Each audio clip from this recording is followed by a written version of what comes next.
کہ حضور نے ارشاد فرمایا مشرق کی طرف سے وہ فوجیں نکلیں گی، لوگ آئیں گے جو عرب میں مہدی کی حکومت قائم کریں گے۔ یہ مہدی کون ہوں گے اس کا ذکر میں ذرا بعد میں کروں گا، لیکن نوٹ کر لیجئے کہ مہدی سے پہلے لازماً کسی مشرقی علاقے کے اندر وہ نظام قائم ہو چکے گا، تب وہاں سے فوجیں آئیں گی نا۔ یہ مشرق کون سا ہے؟ عرب کے مشرق میں آپ چلیے ایران بھی آ جائے گا، افغانستان بھی ہے، پاکستان بھی ہے، اور اگر اسے اور توسیع دیں تو ہندوستان بھی ہے۔ یہ ہے عرب کا مشرق، اس سے فوجیں جائیں گی۔ اس کا کیا مطلب ہے کہ اس میں سے کسی جگہ پر نظام خلافت پہلے قائم ہو جائے گا تاکہ وہاں سے فوجیں جائیں گی جو جزیرہ نما عرب میں حضرت مہدی کی حکومت کو قائم کریں گی۔ اب دوسری حدیث سنیے، یہ سنن ابن ماجہ کی حدیث تھی جو میں نے آپ کو سنائی، آپ نے پڑھی۔ دوسری عن ابی ہریرہ رضی اللہ تعالی عنہ، یہ ترمذی شریف کی روایت ہے، قال قال رسول اللہ صلی اللہ علیہ وسلم یخرج من خراسان رایات سود لا يردها شیء حتی تنصب بإیلیا۔ خراسان کے علاقے سے سیاہ جھنڈے لے کر فوجیں آئیں گی، ان کا رخ کوئی موڑ نہیں سکے گا، ان کو پیچھے پھیر نہیں سکیں گے کوئی بھی، یہاں تک کہ وہ یروشلم میں جا کر جھنڈے نصب کر دیں گے۔ ایلیا حضور کے زمانے میں یروشلم کو کہتے تھے۔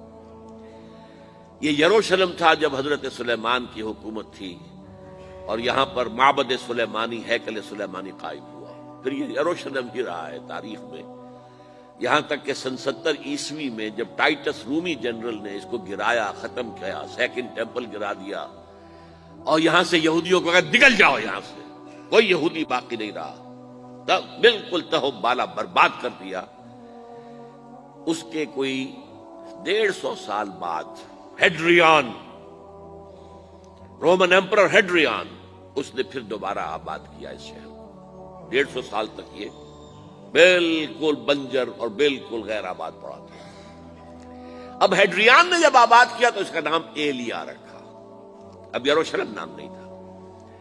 تو حضور کے زمانے میں پھر اس کا نام ایلیا تھا، اور اب اس سے کیا معلوم ہو رہا ہے کہ یہ یروشلم مسلمانوں کے قبضے سے اس وقت نکلا ہوا ہوگا۔ ایک دفعہ پہلے نکلا تھا، سن 1099 عیسوی میں مسلمانوں کے ہاتھ سے نکلا، کروسیڈرز، عیسائیوں نے آ کر اس کو قبضے میں کیا، لاکھوں مسلمانوں کو مارا، قتل کیا۔ اس کو 1187 عیسوی میں واپس لیا ہے۔ کس نے لیا ہے؟ صلاح الدین ایوبی، کرد۔ عرب کھوکھلے ہو چکے تھے، عربوں نے کھویا، واپس نہیں لے سکے، بہت حکومت کر چکے تھے، 400-500 برس کی حکومت کر کے، اور ان کے عیش اور ان کے آرام، اب ان میں جان نہیں تھی کہ وہ واپس لے سکے۔ واپس لینے والا گرم کرد خون تھا، صلاح الدین ایوبی۔ تو گویا کہ اب آپ سمجھئے کہ 88 برس تک عیسائیوں کا قبضہ رہا یروشلم پر۔ اب 1967 میں یہودیوں نے قبضہ کیا ہے، اور اب 38 برس تو ہو گئے، 88 نہیں تو 38 برس تو ہو گئے ہیں، لیکن وہ دور آئے گا کہ اب پھر لیں گے۔ لینے والے عرب بھی نہیں ہوں گے، خراسان کے علاقے سے فوجیں آئیں گی۔ یہ خراسان کیا تھا؟ ایلیا تو میں نے آپ کو بتا دیا، یروشلم کا نام ہے۔ خراسان اس زمانے میں ایک بہت بڑے ملک کو کہتے تھے، کچھ حصہ پاکستان کا بھی اس میں شامل ہے، کچھ حصہ ایران کا بھی ہے۔ ایران کے اس حصے کو اب بھی خراسان کہتے ہیں، وہ ایک صوبہ ہے۔ خراسان ایک صوبہ ہے ایران کا، چھوٹا سا۔ پاکستان میں خاص طور پر یہ جو علاقہ مالاکنڈ ایجنسی کہلاتی ہے، اس سے اوپر جتنا علاقہ ہے، اور یہ جو واخان کی ایک پٹی آتی ہے اوپر، واخان افغانستان کی ایک پٹی سی دم سی چلی آتی ہے جو جا کر چائنا کی سرحد سے مل جاتی ہے، یہاں سے لے کے یہاں تک یہ جو مالاکنڈ کا وہ درہ ہے اور پہاڑ ہے، یہ بھی خراسان کا حصہ ہے۔